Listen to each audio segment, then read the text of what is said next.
جس شخص کو اللہ کے ہر کام میں حکمت سمجھ آ جائے وہ زندگی میں کسی بھی واقعے کے رونما ہونے پر شکوہ نہیں کرتا، صرف تسلیم کرتا ہے، مصیبت کا مقابلہ صبر سے اور دوستوں کی حفاظت شکر سے۔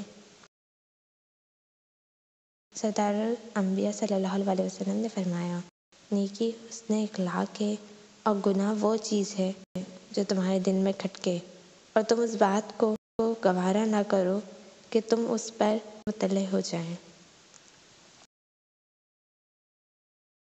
اگر دل کا سکون چاہتے ہو تو دل کو حسد سے پاک رکھو۔